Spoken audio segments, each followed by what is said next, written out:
Hi, and welcome to PNP Live. I'm Morgan, a bookseller at Politics and Prose. Thank you for joining us in this new format where we continue to bring you authors you love and their new books to the Politics and Prose community. At any time during the event, you can click on the green button below to purchase tonight's book on PNP's website. Our physical stores are closed, and we need your online purchases in order to keep bringing you the programming PNP is known for. Another way to support PNP tonight is by using the donate button at the bottom of your screen and contributing whatever you are able. Today, you can ask the author a question by clicking on Ask a Question, which can be found near the bottom of your screen as well. You can also read other people's questions and even vote on ones you like to hear answered the most. Finally, we want to thank you for being here with us this afternoon. We're so thankful to our family of loyal customers keeping our business and our spirits afloat.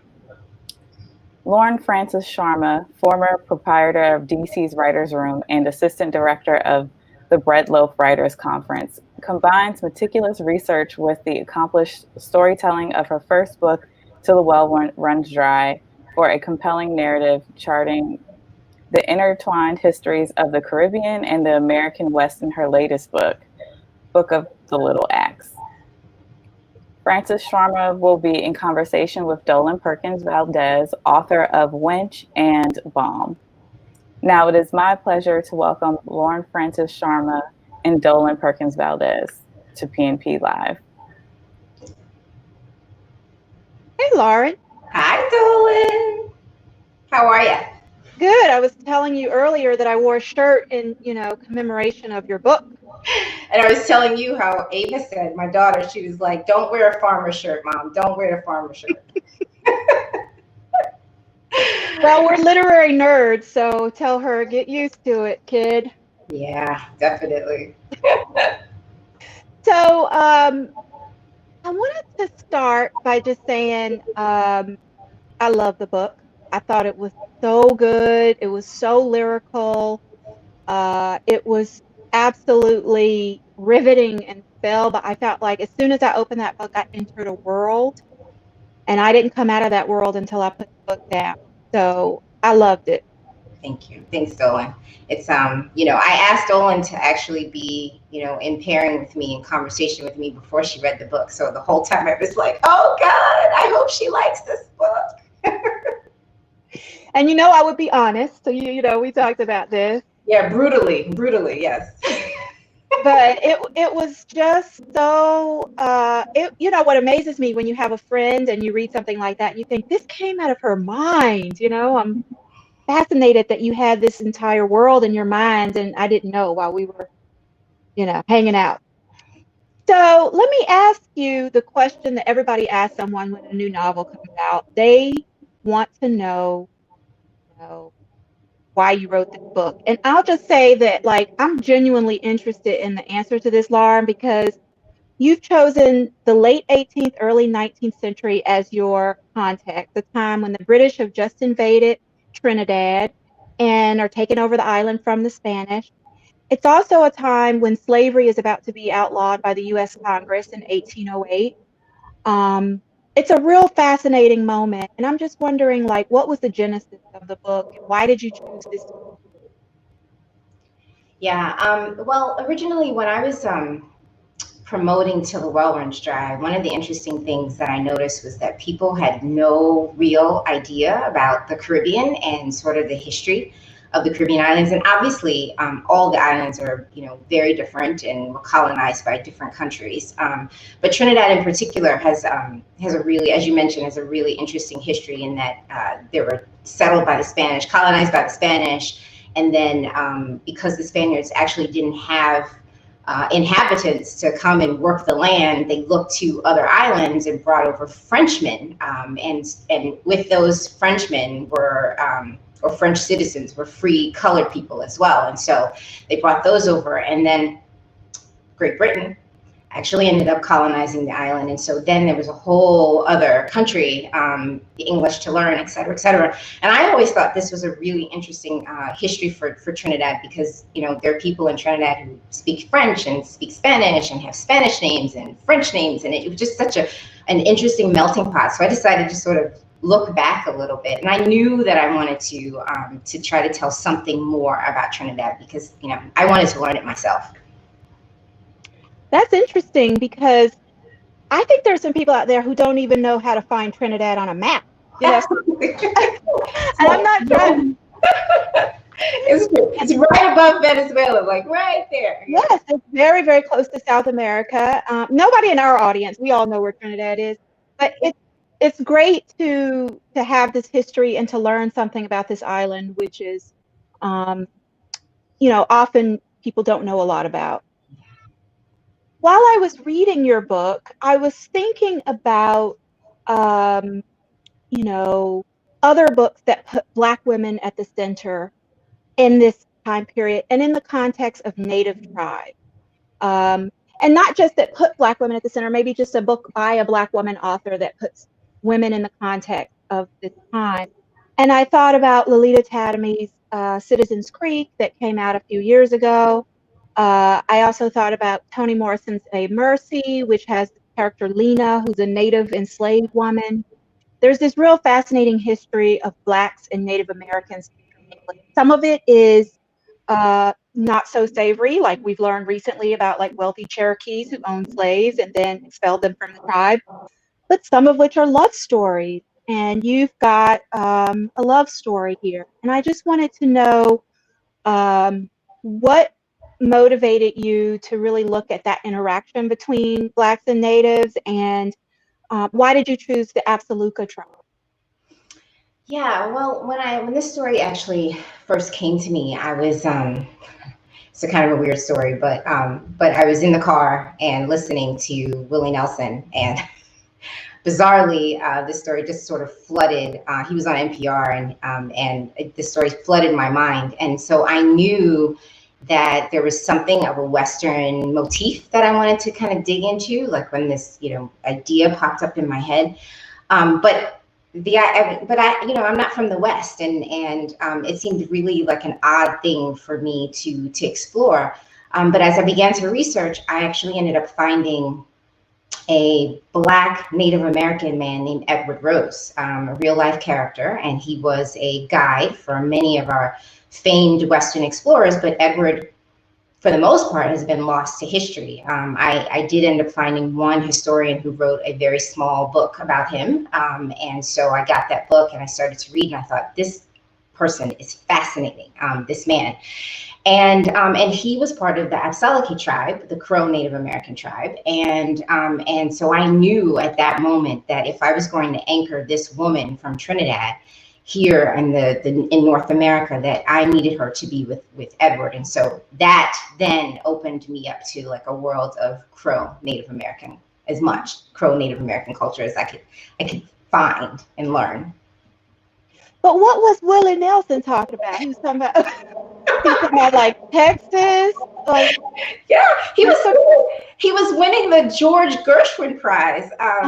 You know, he was on with Terry Gross, and he was strumming his guitar, you know, and Willie was singing. And I have West Indian parents, and a lot of older Black West Indians, or older West Indians, period, actually listen to country Western music, because what streams into the country is very limited. So country Western music was sort of in my house growing up. And so listening to Willie, I was thinking about my parents and watching Westerns with them and listening to country music, and you know, the idea of a Western seemed so strange, because Westerns were, you know, white men, and, you know, and violence against Native Americans, and, you know, and it didn't seem to fit. But then what I really was hoping was that if I decided to do this, that I would write a Western that was different from the Westerns that I'd grown up with, that would center people of color, that would center community, that would center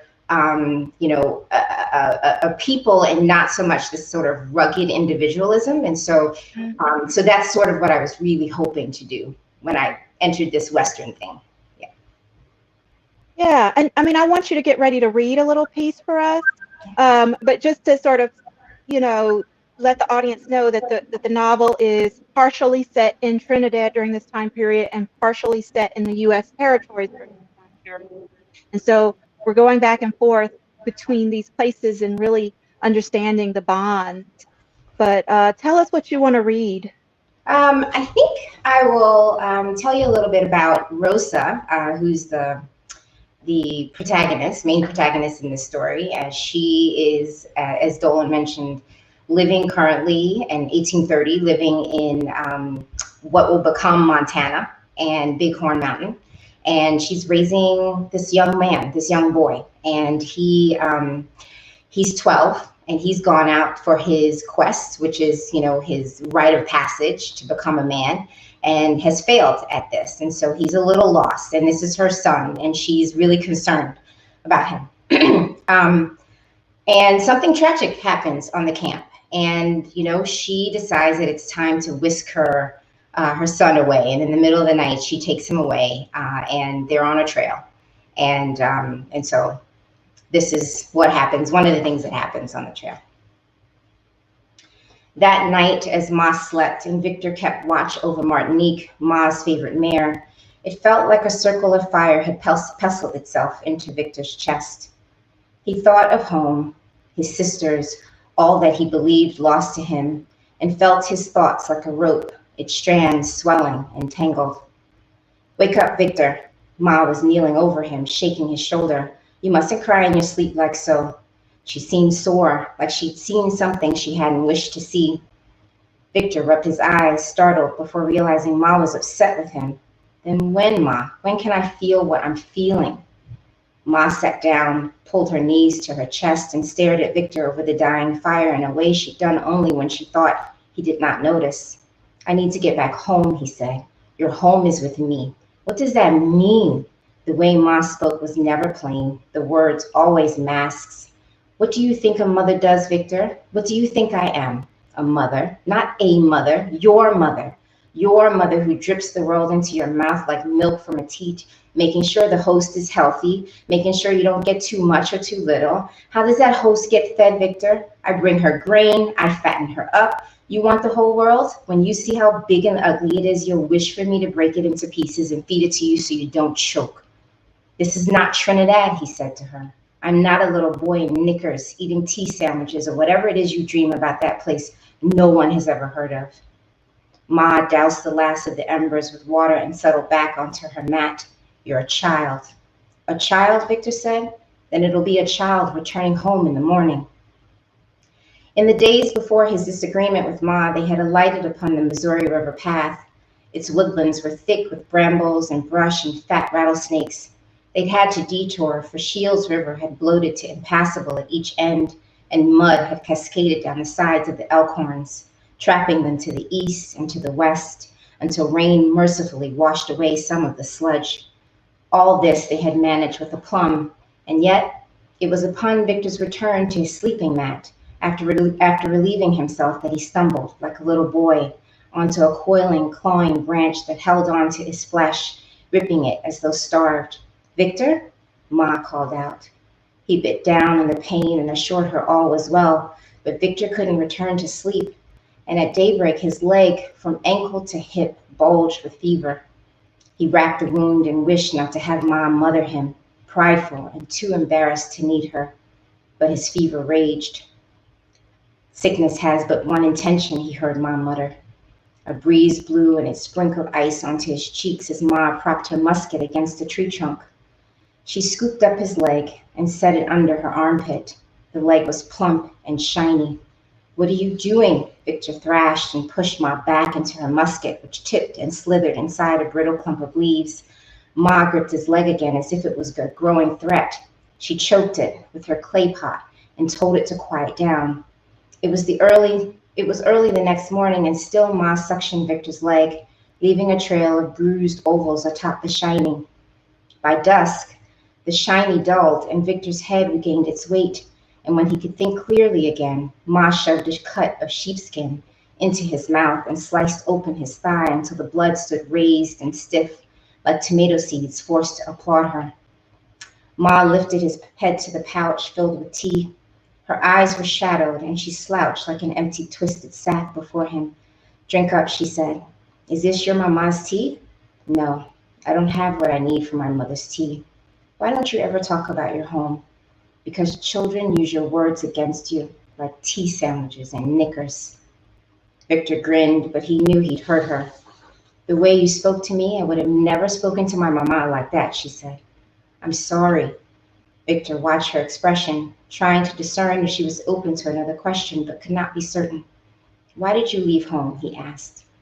Ma wiped the lip of the pouch with a worn hemp cloth and placed her hand across his forehead, flipping it over, hoping, it seemed, that at least one side of her hand would register the relief she desperately sought. I left home because there could be no more dignity, and without dignity, life becomes unworthy of life. She avoided his eyes, placing the cloth back onto her waist, storing the pouch in a sack she would forget later to haul into the branches of a tree. That is so lovely. That was a real representation of motherly love, right? I mean, it reminds me of like the old mothers that would like suck the phlegm out of the baby's mouth and then spit it out. Like she is caring for her son in a way that is so tender. And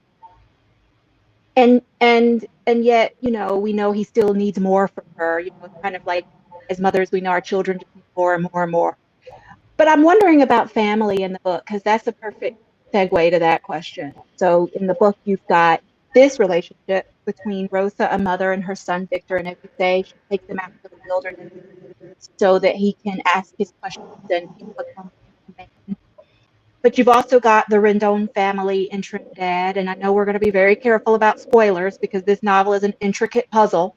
But you've got the Rendón family in Trinidad, who is a free Black family that is prosperous and landowners, and who are, you know, dealing with the encroachment of these colonizers, but who have their familial bonds that bind them.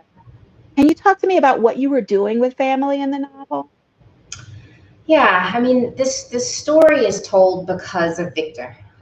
Really, I mean, he necessitates the telling of the story. He's, as I mentioned, he's a young boy who's trying to figure out who he is. He's Black, living amongst Crow Native Americans, and he doesn't understand how his mother got there, how he's there, why he looks so different from all of his friends. And there are so many secrets that his mother's keeping from him for some valid reasons and some not so valid reasons. And so what I wanted to do was to show the tension between parent and child, and how we as parents can really think that we're protecting our children from things when in fact we're harming them sometimes by not giving them all of who they are. And the only way that I could show all of who Rosa really is by taking you back home to, 1796, when we meet her as a young girl on this farm in Trinidad. And she comes from a really solid family, and she's a farm girl. She loves horses and she loves to get in the dirt.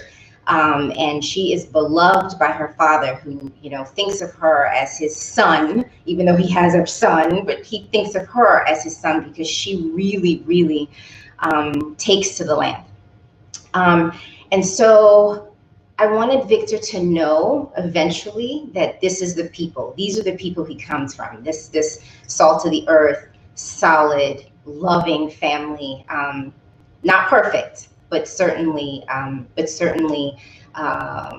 holding on to something that he's not rooted in. Something interesting that happens. Something happens at the beginning of the book where Rosa is told by Edward Rose, who's her husband, that she can't give her boy what she needs to, that she's not allowed to discipline him. And he says, you have to rely on the men around the tribe because you don't have your own family here. And it's an interesting moment, I think, for her to realize that like she might not have full control of her own child. And I think that moment sort of precipitates the need for her to eventually tell Victor, about her past and who he really is. And really, it's a story of origin, right? Like, and you've got so many origin stories here that are both familial origin stories. So, for example, Victor learning more about his own mother's origin. Trinidad's origin story, I mean, you go back to when it was settled between the Caribs and the Arawaks. I don't know if I'm pronouncing that correctly. To the origin of the Anansi spider story. There's all of these different, and then there's also the sort of Native American origin stories that are woven into there. When you think about origin stories in whatever context you want to speak to, do you think of them more as myth and lore, or do you think of them as, truth that we need to know about? Can it be both? Okay. Yeah, I think myth and lore, like storytelling, just generally, what we're doing here is a part of our tradition and a part of who we are. And so, without that, it's harder to understand. It's harder to answer those questions. But there's also, I don't know. We don't know the answers about our own origins very often. And then particularly for people of color, the stories become the most important aspect of our history, and so storytelling in Africa, storytelling in the Caribbean. All of these, storytelling in Native American culture. All of that is so fundamental to who we are, partially because of displacement. But also, it's also just a function of our communal and cultural fabric. Mm-hmm. And do you see yourself as playing a specific role as a Caribbean American author? Do you see yourself as like representing the voices that were silenced by the historical narrative, or like revising the historical narrative to tell something more truthful, or filling in a gap? Like, how do you see yourself as a writer, as an American writer, as a Black American? How do you feel you fit into those traditions? Well, thank you for presuming I fit in. Yeah. Do you? So yeah, one of the things that, even with this story, with the previous book and with this story, I wanted to pluck people out of, a very silent history. So when I was doing my research, I stumbled upon all this census data and all these letters from European colonists that were sent back home to Europe about their time in the Caribbean. And there wasn't one letter by a person of color. There wasn't one mention of a name of a person of color. They're just, and it was so frustrating because these people were on the island, and yet I didn't have any stories about them. And so I see, there are these people, well-educated colored people coming in from, and I'm saying colored as in the term that they used before, but colored people who are coming in from Martinique, and and they have all these sort of French upper class Moors, and then there are free Negroes who have been born free in Trinidad, and they're working, and so I was like, where are their stories? I wanted to know their stories, and I knew that Rosa and her dad Damas and this family, I know they existed, and so I was just writing them into my space, into everyone else's space, but they were there. Their stories haven't been told, and much the same with my previous book. And so much of it is oral, right? Because so many did not write the stories down, or could not write the stories down. So we write them down. I'll ask one more question, and then maybe we could do some audience questions you can read again. How did you do your research for the novel? I know that, the historical research, we know, like, yes, we all go to the library and learn about the history of Trinidad, but there was so much about, like, the flora and the fauna and things that people wore and ate and how they hunted. I'm really curious about some of those social history questions. How did you answer them? Yeah, well, what I like to do is come up with a story and then And then when I don't know the answers to a question, I sort of leave it blank. And so I know that I'm interested in knowing what the fauna and the flora is in Trinidad and Montana, and so I just leave it as a placeholder until I can get to it. But for instance, the Trinidad stuff, I sort of got a lot of interesting reading from Eric Williams, who was the first prime minister of Trinidad. Wrote a lot of books. I mean, he wrote the history of the people of Trinidad. He wrote he wrote documents of West Indians and several others. And so I used those as sort of my basis for things, and then really looked to the library holdings in the Caribbean, the University of West Indies, some in London, and also Little Bighorn College out in Montana. And I also have a wonderful friend, mommy friend, who was a C-SPAN researcher who also helped me a lot. Like I would say, okay, I really need, this stack of, trees from Montana. Can you get that for me? And she could get it for me. So it was fantastic. It would have taken me an extra year to write this book if I didn't have someone else helping me along with that. So I'm so grateful. That's cool. Okay, let's do an audience question, and then you can read again. I think we have 5 here. Sure. All right, so we've got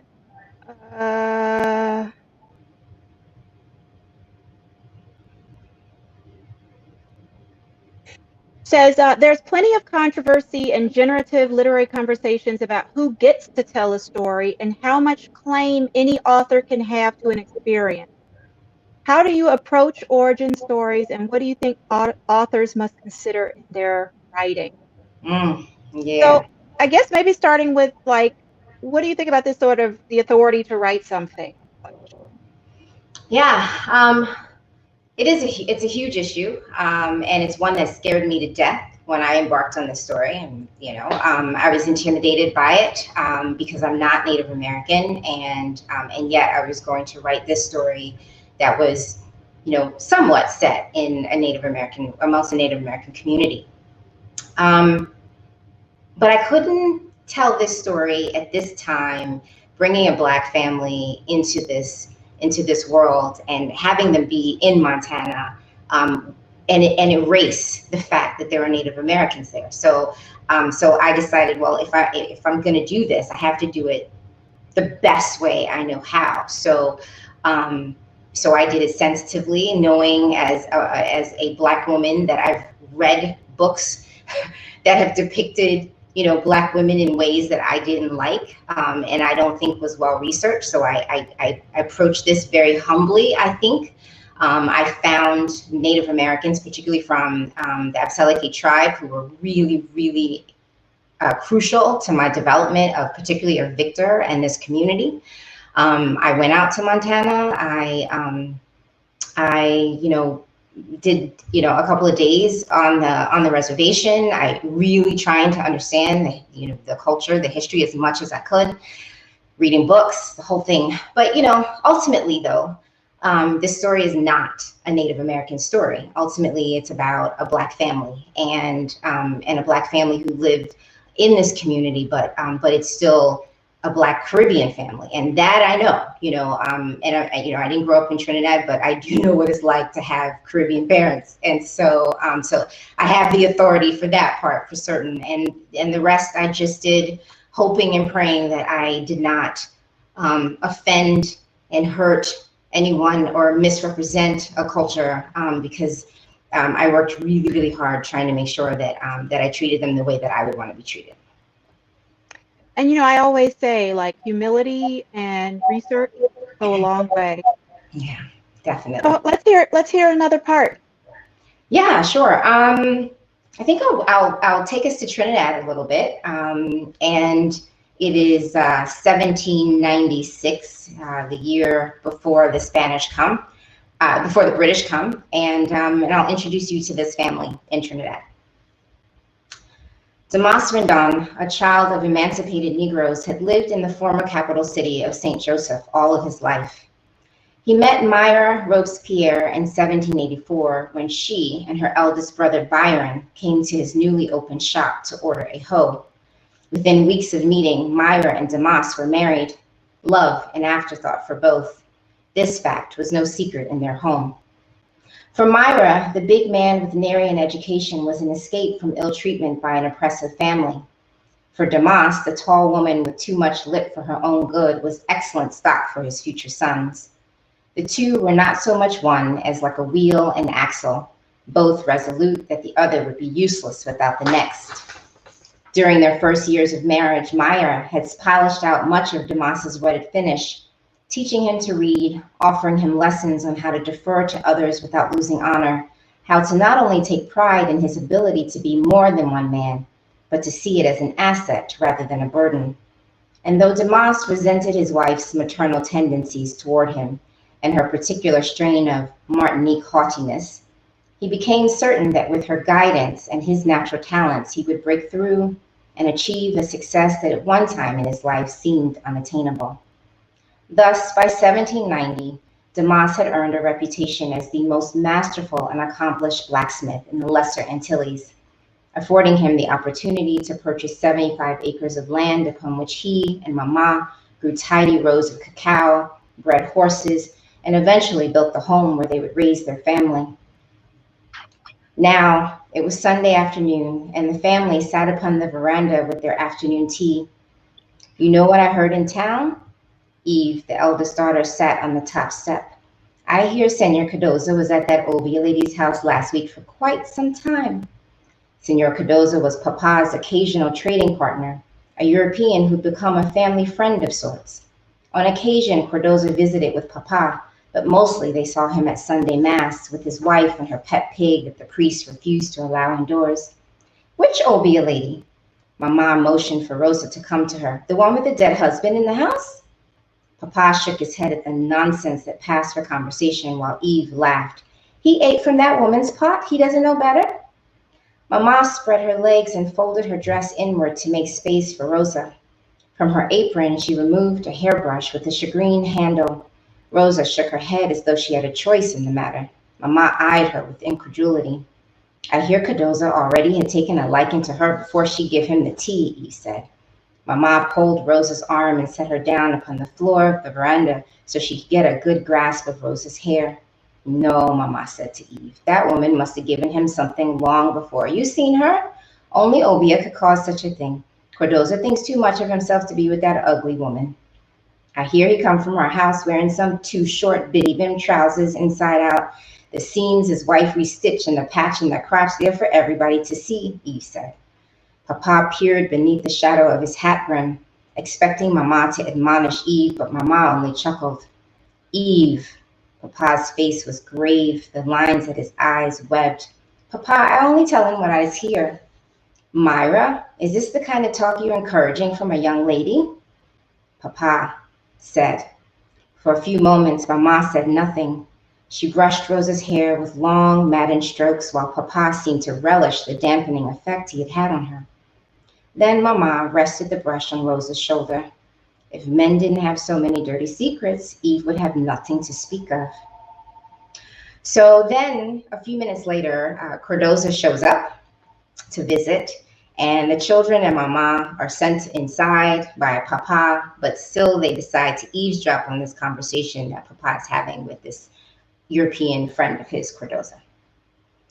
Cardoza sipped the tea Mama had brought, setting his cup atop the saucer. It wobbled, and he waited until it settled before speaking. "It is clear France is weak now. Our upper class, particularly the French royalists, are frightened that the instability in San Domingue could spread here. It would not be a surprise if the English were to try and seize French assets and once in the Caribbean Sea, come to learn how exposed our governor Chacon has left us," Cardoza said. The 1791 Negro revolt in San Domingue had resulted in 1,000 ruined plantations and 3,000 dead Frenchmen with their heads balanced on spikes. The English and Spaniards had taken full advantage of the chaos and joined the fight alongside the enslaved until in 1793, the new French government abolished slavery so as not to lose complete control of the island. But the Isle's fate remained an open question. And as Rosa would learn later, this uncertainty had affected the entire chain of islands. "If this happens, maybe a year or two at most we will have," Cardoza said. Senor Cardoza rubbed the palms of his hands on the arms of Mama's kitchen chair. "Ah, There are bands of revolutionaries, French farmers roaming the streets at night, trying to create a fever pitch among the coloureds to overthrow Chacon. There's so much reason for concern. Cardoza looked to Papa as if he intended to pose a question. I had imagined with you being a free Negro and Myra being colored that you would have been pulled into their protests. Papa paused as if considering the best response to what he felt was a clear accusation of treason. You presume me so naive that I can be incited by some Frenchman who fares worse than me? Why is it that the moment there's unrest in this country, I can't be a Trinidadian? You Spaniards talk of going back home every day you're here, but here I am with no home country I can name, and still I can't claim this one? I can only be a Negro, and my wife only a colored? Why can't I be Trinidadian too? Trinidad is, after all, where I lay my head, senor. Cece, of course, you're correct. The people who are promoting this conflict do not think of themselves as Trinidadians. They're opportunistic, and we have nothing on this island to offer any other crown. We're barely surviving. Well, Damas, you're surviving better than most, Cardoza said, staring into the well-sanded ceiling of the veranda and looking to Mama's teacup. Many of your Spanish neighbors don't even own 2 matching shoes. Indeed, Papa knew of the unfortunate state of his fellow countrymen, many living in nothing sturdier than mud huts. He had immense compassion for them, and yet Papa believed in his heart that he had made his own way. What I am saying, senor, is that as a people, as Trinidadians, we've been forgotten. Perhaps there is case for self-governance. What will happen, do you think, Cardoza said? Spanish royalists will just disappear and French planters will rule? You think you'll be freer if French farmers have a say in the future of this colony? They'll put you all to work for a pittance. Well, senor, Papa said, the revolutionaries may not know what will come of their actions, but respectfully I say it does not help that the French upper class have invited the English here. They would very well put free coloreds and free Negroes into slavery. I've lived as a free man my entire life. I too fear for my family. Cardoza crossed his arms over his stomach, low set with bulge. He leaned back into Mama's chair. Yes, it's true. Chacon has been the worst governor, pandering to the English. The country is awash with smugglers. They take riches right from under Chacon's nose while we pay taxes and live in squalor. Some of these vagabonds have even found gold, I hear. Papa laughed, a rueful laugh, his mouth unmoving. That is just a rumor, he said. There's no gold in Trinidad. Cardoza firmed his back as if recognizing some vulnerability, perhaps even naivete in Papa. Damas, whether there is gold here or not, people come to abuse the land in search of it, and the English will find other uses for this place. Even if Papa believed all of what Cardoza said to be possible, what to do with the information was another question. There was no place in all the world where a man like Rosa Rendón could own land, earn a living, raise a family as he had done there. Trinidad was the land of opportunity, the only land of opportunity for a man like him. Several of us, your friends, have discussed your options, Cardoza wiped his head and set the hat back upon it. Of course, you could wait to see what happens, but presuming a new English governor is on the way, we are proposing that you sign over your land in the blacksmith shop, and as your friends, we will keep them until you're able to make proper arrangements. Perhaps we can even help you curry favor. Cardoza reached for Mama's cup, allowing his thumb to linger over its silver rim. You can't be sure they will allow Negroes to retain land and businesses, especially prosperous ones. The English have been known to upend such liberal policies in other colonies. Papa bit the inside of his lip before offering the faintest nod to Cardoza. That is very kind, senor, an offer that I shall consider. Wow, I love that scene. I had so much, I know I'm into a book when I'm like on the edge of my seat and so invested in the characters. And I had so much tension over whether or not they were going to take that man's land. It's like, and I'm so used to the US stories where, they just, run you off, put some shackles on you and sell you for a profit that I've been traumatized. But, there's just so much tension, and he is trying his best to hold on to that land, and they are trying their best to destroy him. And in every way. Yeah. And, he has a falling out, as you know, with his son. And it becomes really hard to think of where this land is going to go when he's gone.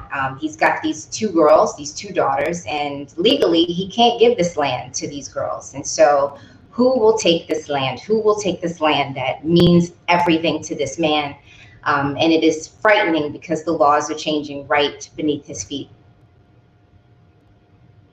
And you know, the fact that he can't give him his daughters brings me to the gender question, which you mentioned briefly earlier. So he's got Eve, who is his more feminine daughter, who's into the domestic work, and who's more considered to be more traditionally pretty. And then he's got Rosa, our brown-skinned heroine, who wears male trousers, which is considered to be inappropriate, and also loves working outside, does not have any patience for domestic work, and loves being out there working with the horses and, you know, getting her hands dirty. She's very much like a son, and his son is jealous of her. He thinks that father favors her, and the father has taught her, and then the son at one point says, you know, when he tells the son, she knows how to do this stuff better than you, the son says, well, that's because you taught her. You never taught me. Tell me what you were thinking about in terms of gender. And I will say this, your first novel, Till the Well Runs Dry, I've told you this, when I have taught it at American University, my students love that novel, okay? Like unilaterally, they love that novel. Even my male students, and I say even only because I personally have struggled to appeal to male readers, but male readers love your work. And so I'm just wondering, like, how do you think about gender when you're writing the book? And what was it about Rosa that you wanted to say about the position of women at this? Yeah, I think a lot about the binds on women and what we can and cannot do, even though it's 2020, right? I mean, think about, what's happening in our homes right now, with the coronavirus. I mean, yeah, I almost feel like things have been stepped back in some respects. Like, you're cooking, you're cleaning, you're, like every meal somebody's like, what, and many of us are trying to work too on top of that. So it's like this huge responsibility and that falls on women all the time. And for Rosa, what it must have been like to be a girl who loves the land, who wants to be a part of this thing that her father is building, and to be told that you belong in the house, that you belong someplace else, that what is fundamentally like a part of you, you can't have. And this is really at the heart of this story. I mean, Rosa believes that this land should be hers, and believes that when her father is gone, that she will be the person to not only take it over, but to do right by the land. And she is probably correct, but nothing in this society will give Rosa the opportunity to prove that. And I really wanted to dig into this idea of land ownership. I mean, when I was doing that research, that I was a lawyer, and I was doing all this like research on, sort of old British laws and, and how things are passed on to sons, and whether they can be passed on to a girl, but they could, but she'd have to be married. And so, as you all know, that comes into play as well. Like, will Rosa marry? Will he be able to give? Will her father be able to give this land to Rosa through her husband? And so there are all these complications. And I was just fascinated. And in addition to that, in addition to gender, there's also the fact that she is Black, right? And so they don't even know if Demas doesn't even know if he, as a Black man, will be able to hold on to this land. So we've got gender and we've got race, and it just builds up that sense, that tension of is this going to happen for them? And they have learned to be multilingual, to speak several different languages, because they've had to be like chameleons, right? They've had to be able to navigate in all these different spaces. Yeah. No, I mean, that's Trinidad in some respects, right? I mean, like, and so that, to me, that's one of the fundamental things about that island that's so fascinating to me. My grandmother spoke French with her friends, and and there are people who speak lots and lots of different languages there. With English obviously on top of everyone, because when the English came, they had their very oppressive rules. Even though everyone was fluently French and everyone was fluently Spanish, you had to know English. So it is a very multilingual novel. My dream is to be multilingual. I was living vicariously through these characters. Yeah. And so speaking of the sisters, colorism, and I wish I could talk to you all day about this book. It's so good. But at the beginning of the novel, the mother puts a clothespin on the daughter's nose to make it more narrow. Mm. And we know from the outset that Rosa is not considered beautiful. And she has bought into that narrative for herself. She does nothing to beautify herself. She doesn't believe she's beautiful. And there's even one point which I found particularly painful, just to me, when her father says to her, "You will never win against your sister." And the sister, I know, right? Can you imagine having your father say that to you about your lighter skinned sister? You will never win against her. Don't even try it. It's what he basically said. Yeah. So colorism was already happening at this time. Yeah. Yeah. What do you say? I don't, there are gradations of this, in every family of every Black family I know, and almost every family of color, and European beauty standards were prevalent long ago, and for a girl like Rosa, who is dark skinned, who is lithe, who is rugged, and not as straight haired as her sister, and curly haired as a mother. All of those things play a role in how she sees herself, for certain. And but I also wanted to rehabilitate her in some respects. Not to necessarily make her more, quote, feminine, but to allow her to see that there were other people who would see her differently. And so, there comes a time in her life where she begins to see that, like, she is all of that. Beautiful. Yeah. She is beautiful. She is strong. I mean, and she begins to buy into this. And so to me, that's a redemptive part of her story, that she doesn't live under that sense of physical oppression, for physical beauty oppression, for forever, and I felt she needed that. I wanted to give her that, and she gets that, And you do it subtly. You do it, so subtly that we understand, the transformation without you kind of telling us. Let's see what else our audience is asking. Okay, audience. How about this question? Are there any books by fiction or nonfiction Trini authors or set in Trinidad that you recommend? Yeah, that's a good question. Set in Trinidad.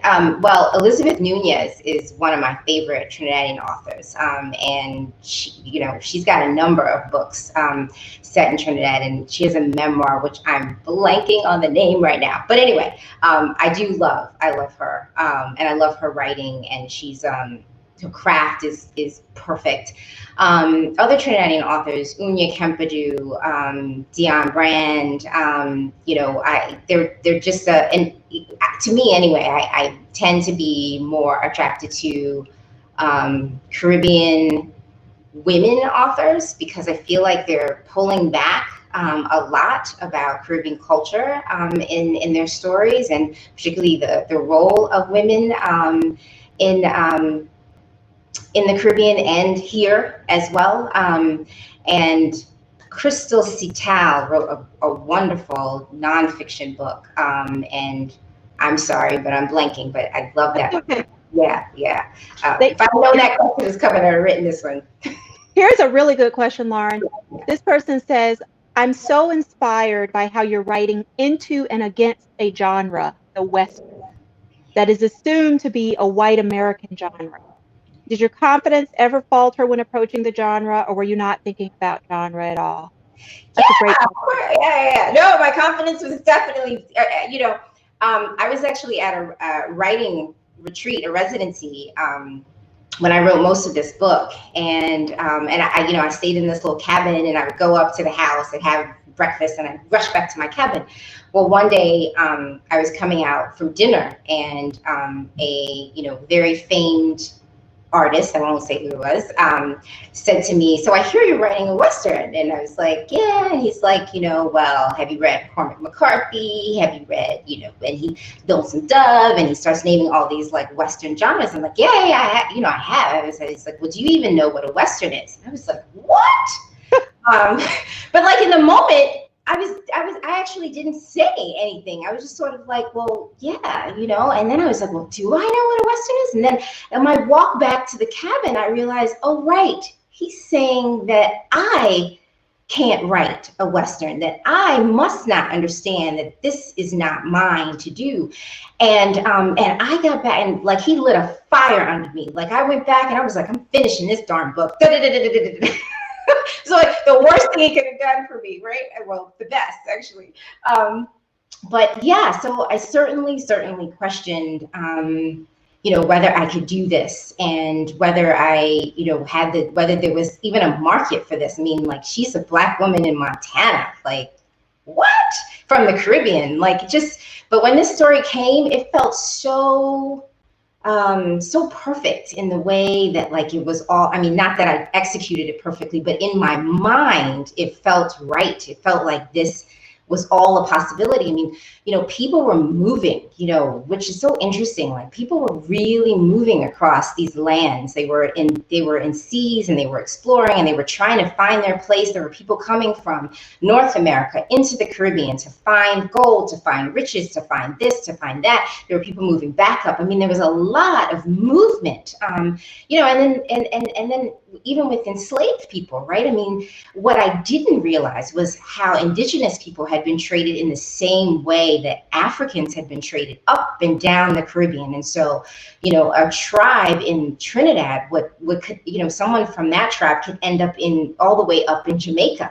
And it was just sort of fascinating to me when I was reading it, how all these bodies are moving. So the question for me was not whether or not Rosa could get up to North America. The question was, how was she going to do it? And as you well know, I had to sort of introduce another character to sort of make that happen. Well, I love my e-reader, but I will say that I recommend that people buy the hardcover copy of this. I mean, and this is just honest, because you've got these beautiful maps in the book. Can you just give us a little peek of the map? And there's nothing like having that physical map in a physical book. And I'm, y'all know I don't work for Politics and Prose or anything, but I just want y'all to know my personal recommendation. That's one. There are 4 maps in here. Hold it a little bit closer. Oh, there we go. Yeah, my personal recommendation, there we go, is to buy the map, because it really helps as you're reading this book, which is quite peripatetic. I mean, they're on the move, to be able to flip and look at that map and become oriented. I mean, and I always just love novels. Somebody made a list one time of novels that had maps in them. I just love having a map in a book. Just a neat. Yeah. Well, you're like me. Dolen is a fantastic historical writer. I mean, she's the kind of person that goes into the library for like days and does not. Oh, please. And I love Dolen's books. I'm just hiding from my kids, Lauren. That's all. Let's see if we have another audience question here.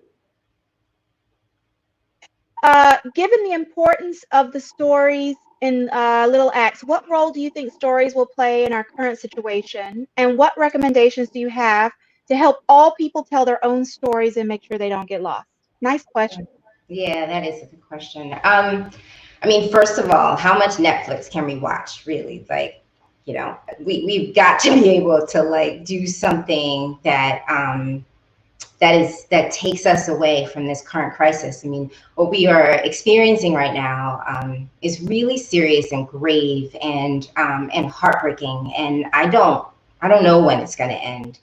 In some respects, I lament that my book is coming out during this time, but in other respects, this book, to me anyway, I wrote it in a way I wrote a story that I like to read, that I, this, and you said it before, thank you, Dolen, which is really immersive, and, getting yourself into a whole different world and into different characters, and just feeling like you're being taken away. And there's nothing better than being in a book that makes you feel that way. And so, and I love that experience, and I hope that that's what I'm offering to everyone during this time. But, in terms of your own craft, I'm not young. And I came at this writing thing really late and in a really non-traditional way. Dolen is she's my friend, but she's one of the few writer friends that I have. Thank you, Dolen, for bringing me into the fold. But the reason I don't have writer friends is because that's not my original world. I didn't go and get an MFA. I went to law school, I practiced. And so there were so many years where I really wanted to be a writer, and I was failing at it, and I just put it aside for 10 years. I did not write a thing. And and I always say this, it was like a drip, drip, drip faucet, leaking in my head, going, you should get back to this. You should get back to this. I was like, what? This isn't for me. This is clearly not for me. So, sometimes I really wish that I'd kept at it a little harder. But it was my grandmother passing or getting sick that precipitated till the well runs dry. And so sometimes moments of crisis like we're living through now is exactly what we need to get our creativity really stirring, and to move us to do just the most unusual things, like picking up the pen and being like, oh, I'm going to write a novel today. So. Well, I'm so grateful that you wrote this. It is great quarantine reading, y'all. I was in my reading chair for 2 days straight and didn't put it down. It's just a moment to be transported. If you feel like you want to be transported out of the world that we're in right now, Lauren's book is for you. She'll take you out of the space, for as long as you'll have her. So I highly recommend it. Thank you. Thank you. Well, thank you, Lauren, and it's been great talking with you. Oh, thanks very much. Hi, Morgan. Hi, yes. Before we wrap up and you go back onto your days, since we are in state of quarantine, what are you all reading currently? You want to go first? Yeah, sure. I'm reading Crooked Hallelujah by Kelly Jo Ford. She's a debut novelist who's actually putting out a book next month, and it's going great. It's about a Native American family of women, and it's going fantastic. I'm really enjoying it, and I'm also still going through Hilary Mantel's new book, The Mirror and the Light, which I've been waiting for years for this one, so I'm really excited about that. I recently reread Homegoing by Ya Jesse. Love that book. Oh, I know, I loved it so much. I just felt like revisiting it. That thing tore me up. That book, man. Yeah. It's just an amazing book, and even upon the second read, it's still just as good as the first time. It's good, yeah. Well, I want to thank the both of you for being with Politics and Prose today, and I'm excited to put Book of the Little Wax on my shelf next to both your other books. I have both your books on my shelf, so I was very excited to host this event today. And for our audience, thank you. Your patronage is what enables us to bring programming like this, and we cannot continue to host these events without the book sales to support them. Please support tonight's author and PNP by buying Book of the Little Axe using the button below, and support PNP by donating whatever amount you can. Click the PNP icon button at the top of your screen to see a list of upcoming PNP Live Crowdcast events, and check our website for updated event listings. So stay well read, everyone, and we will see you all next time. Bye.